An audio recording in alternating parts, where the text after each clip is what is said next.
I was told about 6 months since we had one of these meetings, which is a very long time. But we have not been absent, and I think you've seen a lot of us in that time. But it's very good to have you here again, so thank you for coming out. Tonight we want to do two things. One, give you an update on the project generally. And the second, and probably the longer part of the meeting, is to talk about some testing, which we plan to start this week. So we want to make sure you understand what the plan is, get any feedback you have, answer any questions, any concerns, and then give you a quick view as to what we think will be coming beyond that. Tonight, you won't have to listen to too much of me because we have two other presenters lined up. The first is Shaisha Birmingham. I think you know Shaisha. She's been at all of the previous meetings. And Dalton at the back, you see him, I think, every day. So I'm going to hand over straight to Shaisha to give you an update on the project.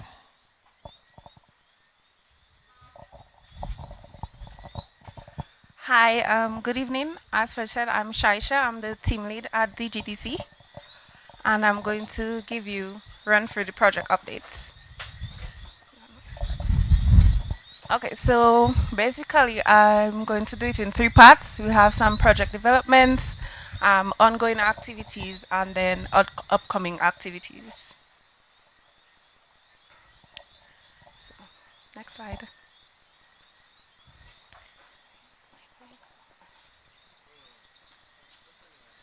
Okay.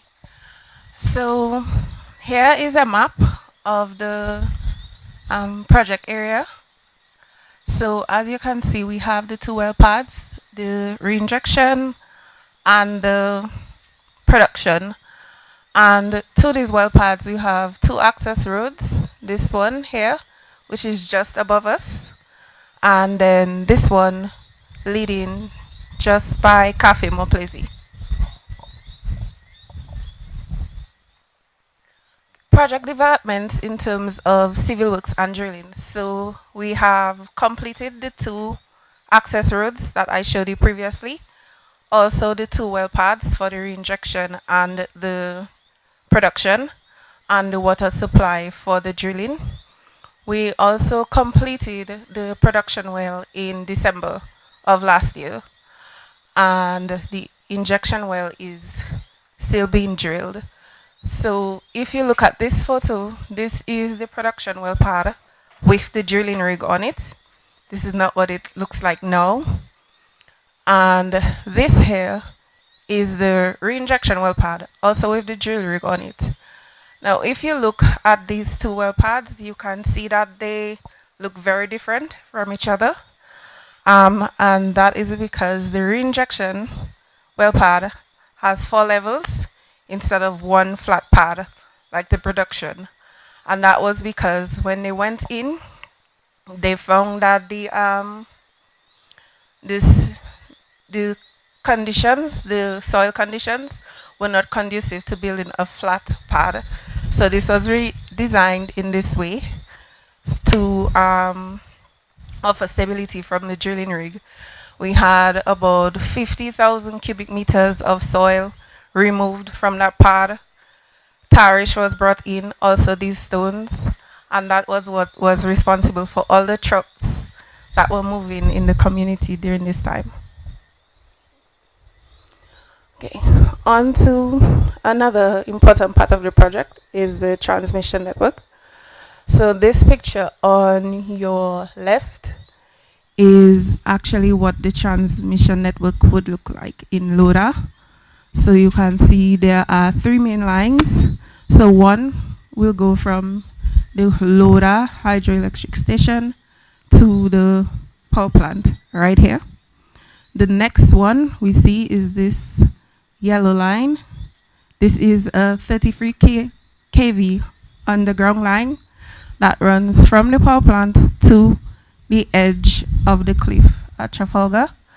And then right next to that line is an orange line, which it's faint, but it's there. It's the underground 69 kV line, which runs along that same route from the power plant to the edge of the cliff in Trafalgar.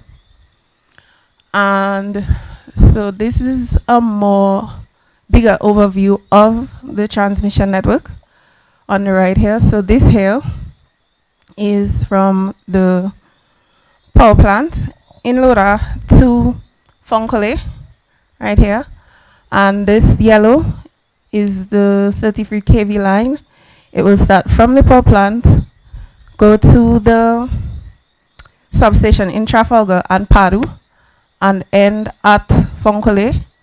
And this one here is the 69 kV, which will go from the power plant through Bayak and Glasgow and go down to Fonkole. And this second one right here is the transmission network that will run along the west coast from Fonkole. So you see two lines here, but they are not two different lines, they're two options of lines. So the first, which is the red, is 69 kV underground, which will run along the west coast. And then the second, right here, is 69 overhead lines, which will be more in the forest and jumping from ridge to ridge. The difference between these two is that this is more expensive, so we are still considering our options, although the preferred one would be this one here, the underground. Okay, in terms of developments for the transmission network, we've completed the geotechnical survey. The geotechnical survey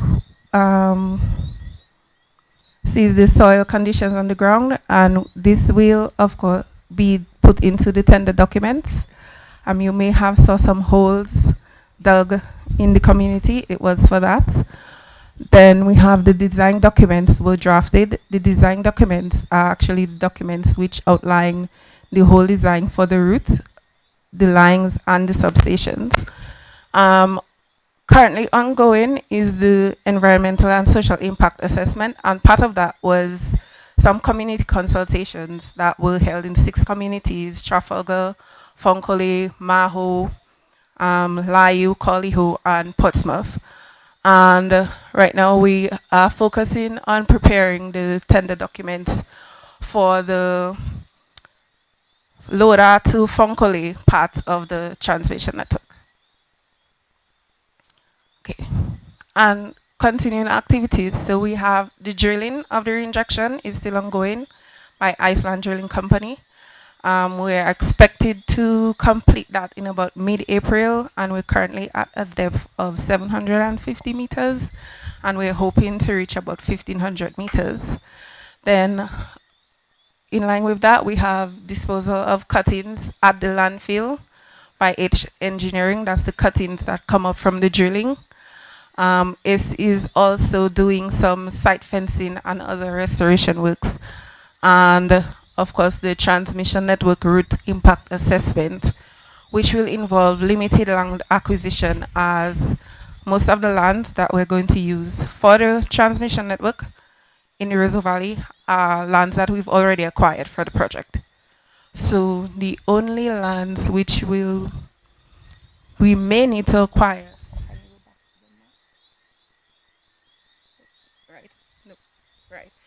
is the lands along here, this path from the reinjection well pad to the Trafalgar Cliff, but it will only be a small portion because we only need 10 meters of land along that line. Okay, upcoming activities. So what we have coming up next, roadworks at the Manface corner. So we need to widen that corner a bit so that the drilling rig can pass when it's being demobilized from the site to get it back to the port. And then what we're all here for, of course, is the flow testing of the production well, which will begin this week. And I will pass it over to Dalton for him to tell you more about that. Good evening.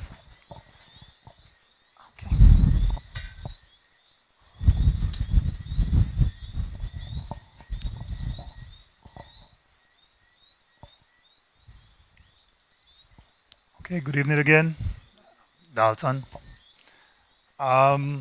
So I want to start by saying that to continue from where Shaisha left off, the flow test of this well RVP2 was a well that was drilled in 2022, end of last year. So it was done in end of December of 2022. Now, why do we have to do that? When you drill a well, you plan to use it for production. You have to know how much it can produce, so you can properly design your plant. And second, you also have to know what's in it, the chemistry and so on, so you can know what measures you have to take when producing. For example, the amount of solids and gas inside of that liquid. So this is going to be done. The flow test is going to be done in 2 phases. And tonight, this is the one I really want to focus on a little more. The first phase, it's much shorter. As you can see, it takes 30 minutes to 2 hours. That's the estimate. But it's very important because we have a lot of health and safety measures in place for that. So we release the gas cap. And what happens is when the well is closed, gas accumulates to a certain depth. And then before the well starts to flow, it has to be released so the fluids can come up. So there's also a pre-bleeding of the well, which is just releasing a small amount of gas in a safe, manageable amount. So it means it just dissipates easily before we can do a full release. So this is where we're going to talk about. And then the second phase is the easy phase, the boring phase to some, where the well flows and we take measurements, we take temperatures, pressures, and we can get readings that will allow us to calculate how much the well can produce. And we are scheduled for Wednesday, so that's in 2 days from now. Okay, you've seen this map on the previous slide, same area. So this is the well that we're going to flow test. And the plan is we're going to open the well, during the test, that is, during the flow of fluids.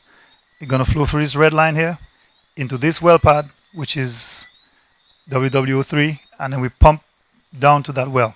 So it's a 6-inch pipe for the hot fluid, and then we re-inject into that well. And that keeps the process closed and safe. So this area is entirely project-owned property. Next. Okay, all right. This one is very important. So when we're going to bleed the gas cap, phase 1, the first thing I want you to notice is that we have lots of valves installed. And this is the actual picture. This is the picture of the actual installation. What's missing here is a 3-inch valve that's going to go on top of this so we can bleed off. That's being installed out, likely to be installed tomorrow. Well, scheduled for tomorrow. The master valve below, everything here is closed at the beginning. We open one valve, then a second one. Then the gas comes here. And then the fire service personnel with proper emergency equipment will open this well and bleed it off into the atmosphere. And that's very important because when it's released into the atmosphere, it goes a few meters up and is dispersed in the air. So that really dilutes the concentration of the gases that come from the well. Okay, so this area is for the first phase. And then once the gas cap has been released and the hot fluids begin to come up, this throttling valve is open, and then this 3-inch valve is closed. And like I said, the boring part begins, hot fluids flow out to the silencer, but you'll see a picture of the actual process. This isn't complete, well, at least when I took the picture. Okay, so here's an example of the gas release. That's actually near the aerial tram in Laudat. So it's basically just some gas coming out to a certain height under pressure from a 2-inch line, and it quickly disperses. We did this, I think, if I'm not wrong, it took about half an hour for this to be released, though we plan to do it a little slower this time. But it's, like I said, it's within half an hour to 2 hours of expected gas release, especially after we pre-bleed. All right, very important slide. What are the hazards of the gases in the well? The main one we have is hydrogen sulfide, the key hazard, H2S. In high concentrations, it is harmful to humans. But we would be familiar with hydrogen sulfide with the rotten egg smell that we take in Wharton, Waven, and these areas. And we go about our daily lives. And notice that if you take the smell of rotten eggs, it's in low concentration. So while people get scared that it might be H2S and so on, it means it's in low concentration. It's heavy, which means it's accumulates in low areas, again, the benefit of dispersing into the air and allow it to go, to quickly dilute. And of course, it's easily dispersed by the wind. Uh, Point on that is if there's no wind, we won't open the well. We need to have a breeze to disperse, and that's not a problem here. I guarantee you. I mean, you can see it now. So here's the measure that we are taking to protect you. Yes, some people said it's an overkill, but we rather be extra safe than take any chances with something that we know that there's a small chance of harm, but we take absolutely no chances. So we'll have a 150-meter exclusion zone around the well. That means only people necessary will go there. Essential personnel, those operating the well, those emergency services will be there. Then we have a buffer zone, and that buffer zone basically gives us an extra amount of space that we use, we monitor, and we say, well, okay, we have the option of looking at the monitoring in that area, see the levels at least in the beginning, and then make decisions based on that. But we will start with the buffer zone, and in that buffer zone, which you'll see, we know who's there, we know the village. So we'll use that buffer zone. And of course, like I said, we'll extensively monitor in the buffer zone. The monitoring we will do is gas levels. This is a sample of the meter that we have to measure hydrogen sulfide. For your benefit, if I smell rotten eggs at times, it still shows 0 because the meters, and it's sensitive to 1 ppm.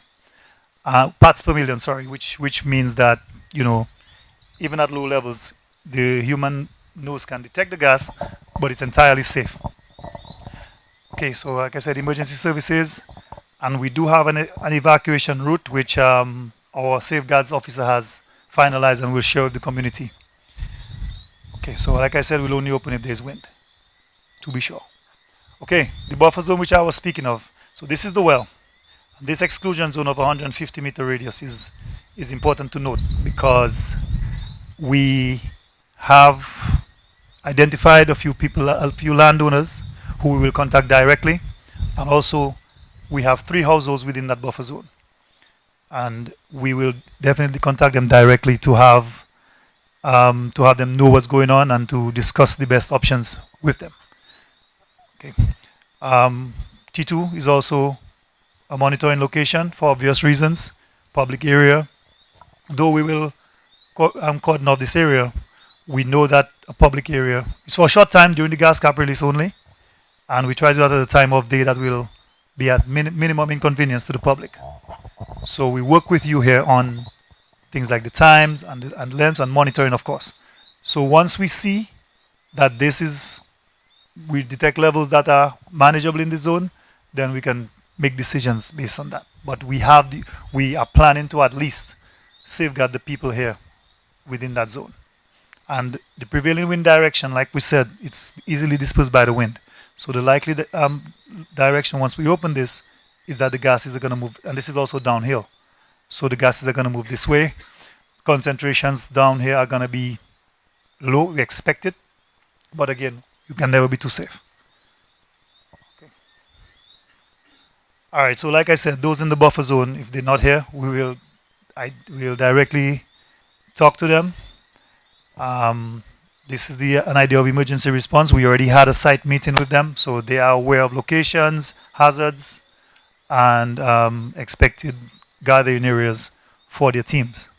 And there's a plan in place in terms of communication centers and so on that they have. Now, what do we do when we monitor? So monitoring is not just for data collection. If we get a reading of 10 parts per million in the buffer zone, then we'll have to reduce the gas emissions at the well.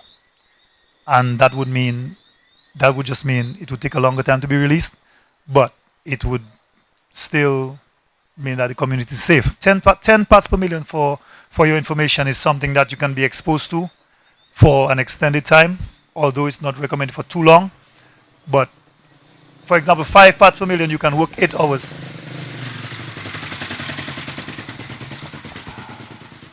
Okay.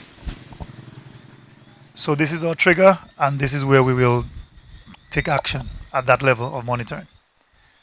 Iceland Drilling Company, they have a health and safety plan as well that complements our plan of action. So all the job safety analysis and so on that were done before the job takes into account the fact that we have to protect the community.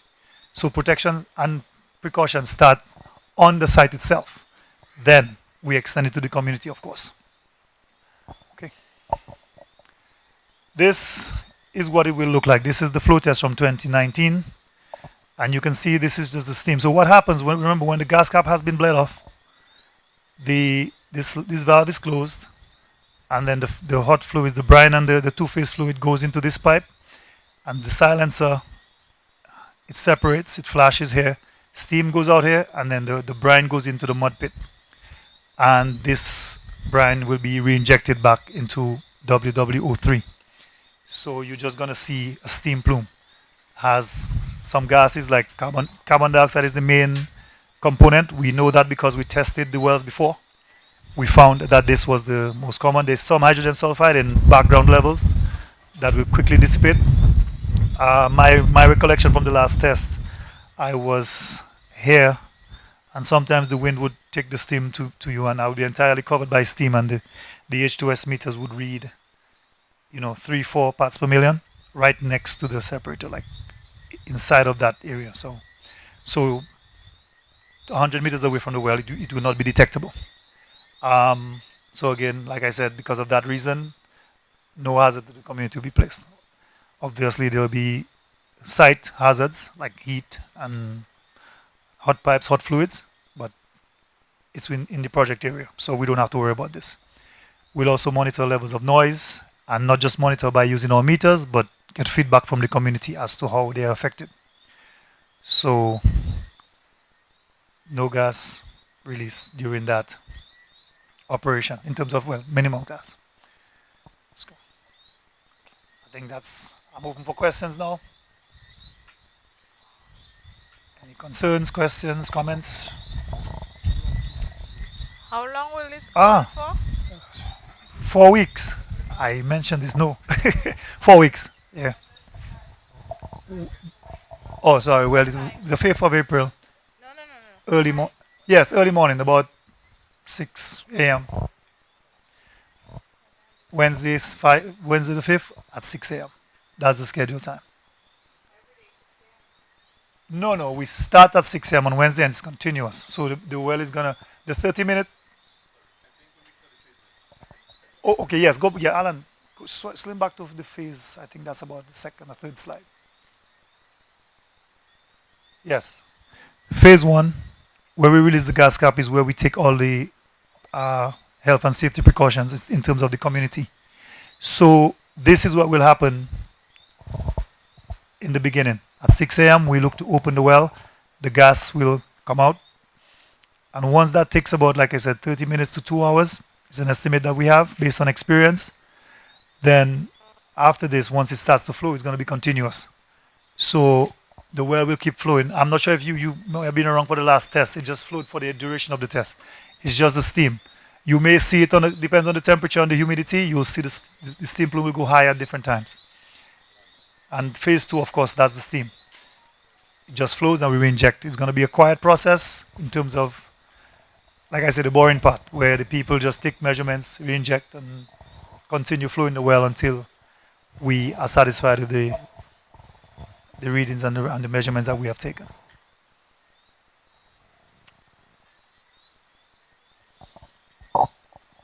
Clarifications?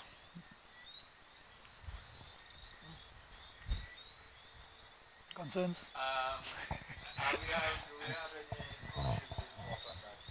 Yes, but we try to, at least according to the schedule I have, yes. But we've tried to do the 6 a.m. for that reason. So by the time we bleed off the gas cap, like I said, once the hot fluids start to flow and the steam comes up, it's of no effect. Nobody would know that's happening unless they look up, and it depends on what direction the wind is blowing anyway. So okay, so for recording purposes, I'm asked to ask the question again. Will there be a cruise ship in port on that day? Okay, and so yes, so there will be, and like I said, the early start is to accommodate, so we would avoid the inconvenience of having to stop traffic to these areas. Now, that being said, good point. That's why we monitor T2 Gorge as well. So we ensure that the levels in T2 are safe, and then that's why it's part of the monitoring, because of course, well, that's not the only reason for tourists, but public area. So that's also on the plan.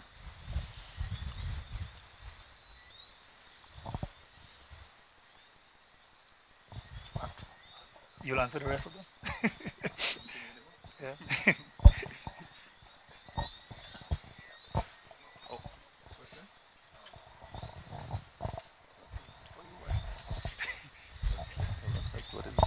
So, Lynn Fontenelle, Dominica Kewulka. So, you're doing this from 6 to 8. We normally, our guys come to work 8 o'clock. Oh, that's me. So, how will we know Okay. that it's safe for them to go on? Good point. So the stakeholder engagement. So you are part of the buffer zone affected parties. You'll be part of that. So the contact person we have will definitely just give you a call, let you know it happened in half an hour, or it's gonna take more than 2 hours, and then you can make decision. Now I'll be honest with you, we wouldn't know until. So at 8 o'clock, if it's still bleeding off, then at maybe 7:30 I can tell you it's still bleeding off. So, but constant communication with all the stakeholders in the buffer zone, in the affected area.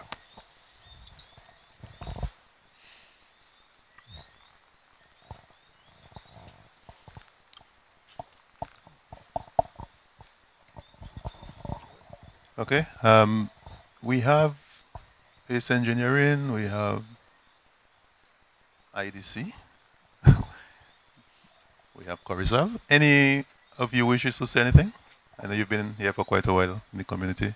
Any comments, anything you wish to add?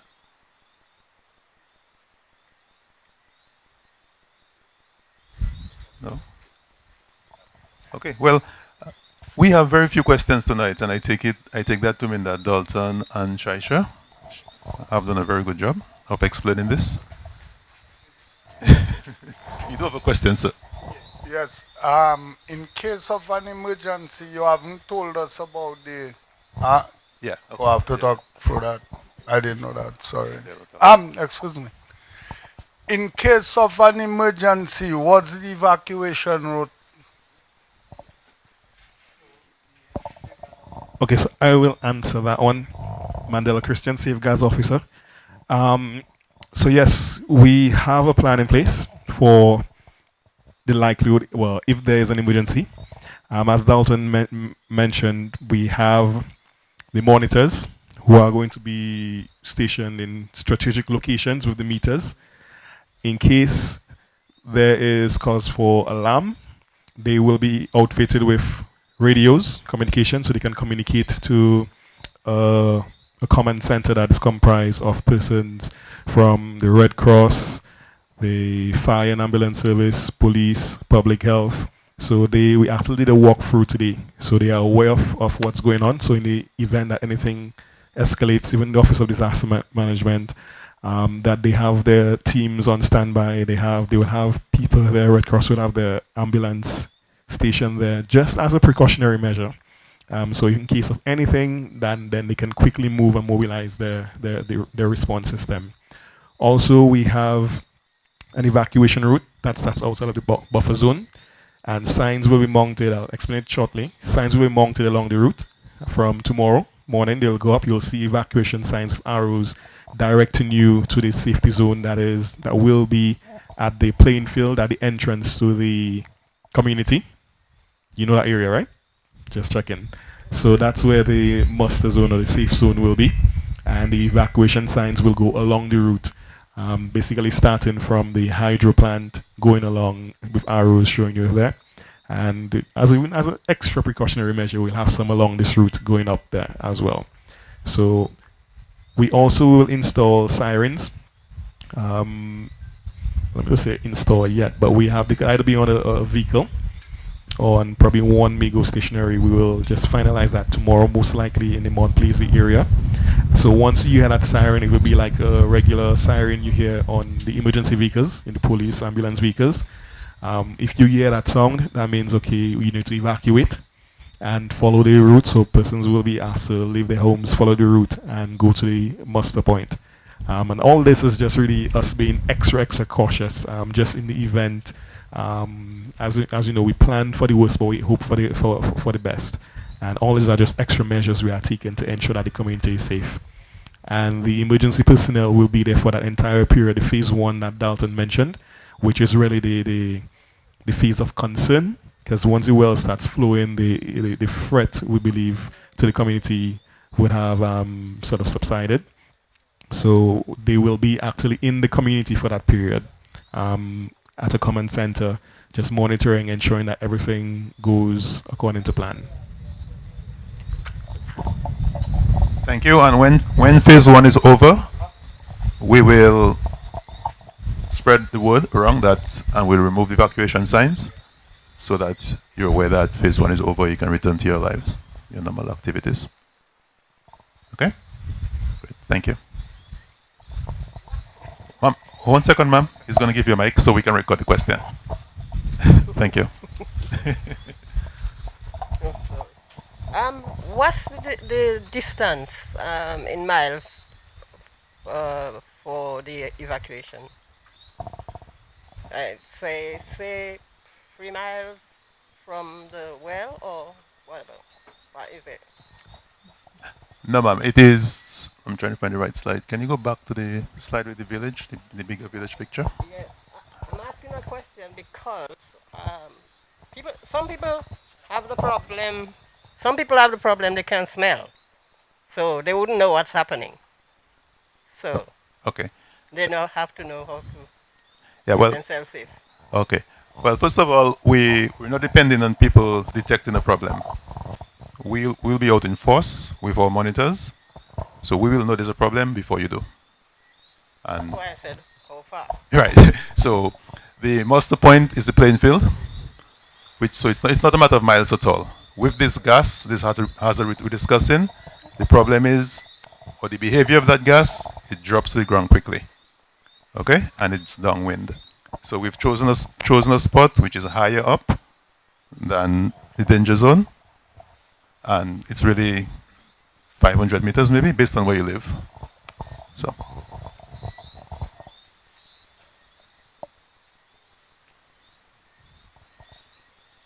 Okay.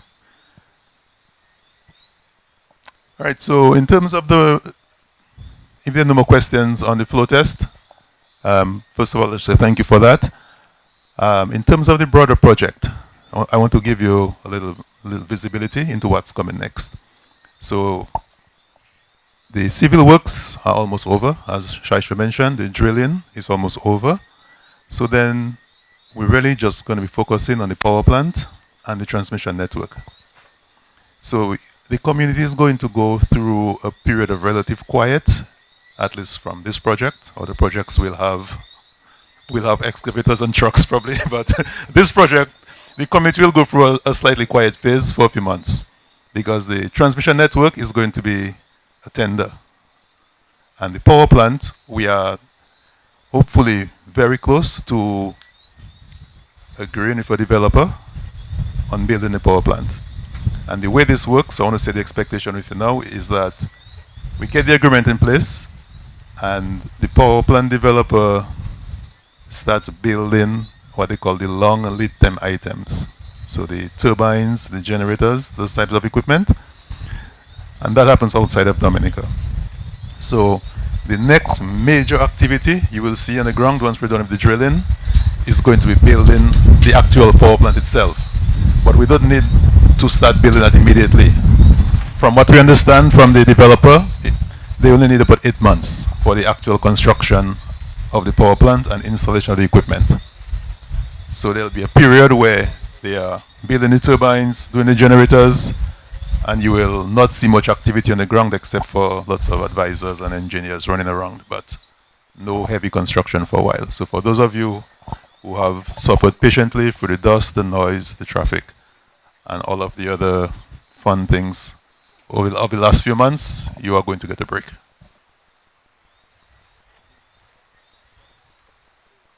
Yeah, someone has a question? Okay.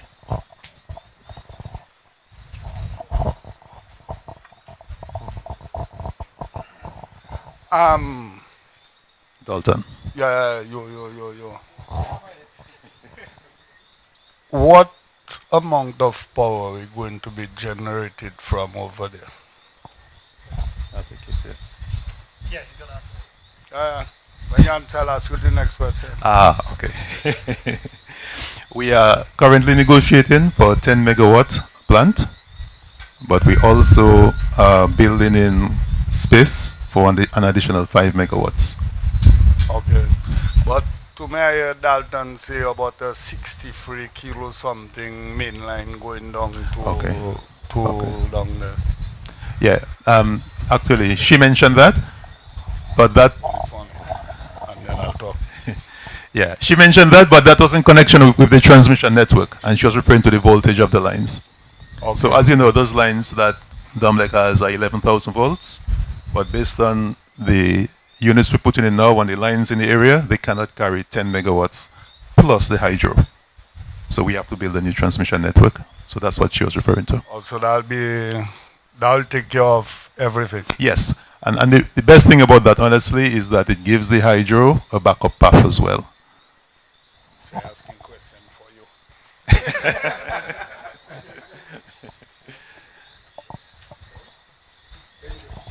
Okay. All right, so any more questions? Okay, well, let me just really sincerely say thank you on behalf of DGDC. I mean, the work is not done yet, but you've really been cooperative and supportive of the project. So please continue, and we'll continue our presence here to make sure that we listen to you and we take care of any issues. And just want to say thank you. And Mr. Libler wants to say something or ask a question, I'm not sure which. Good evening. I just want to, on behalf of ACE Engineering, to thank the community for their patience and tolerance. I know we went through long hours, sometimes disturb your sleep. We had to work with the weather, sometimes nice, no dust, but sometimes you had dust. So we want to thank you for your patience and understanding throughout the period. Thank you. Okay, great.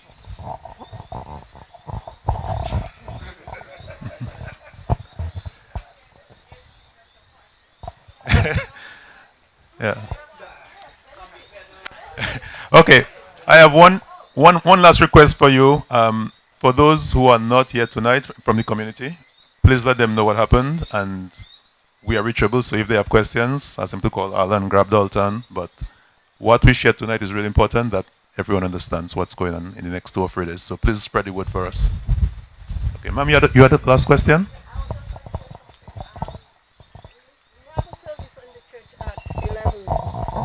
And we have a service at the church at 11, and vehicles going up and down during that time. So can we have a space between 11 and 1 so that we have... On what day? On what day, ma'am? On Sundays. Yeah, because Sunday at Mass, I couldn't hear what was going on because there's vehicles going up and down. Okay, okay. So services at 11. So say 11 to 1 or so. And by vehicles, you mean heavy vehicles? Heavy vehicles. Dumpers and so on? Yes. Yeah. Okay. Yeah. Your request has been heard by the right people. Thank you, ma'am. Okay. All right. Thanks, everyone. Have a good night.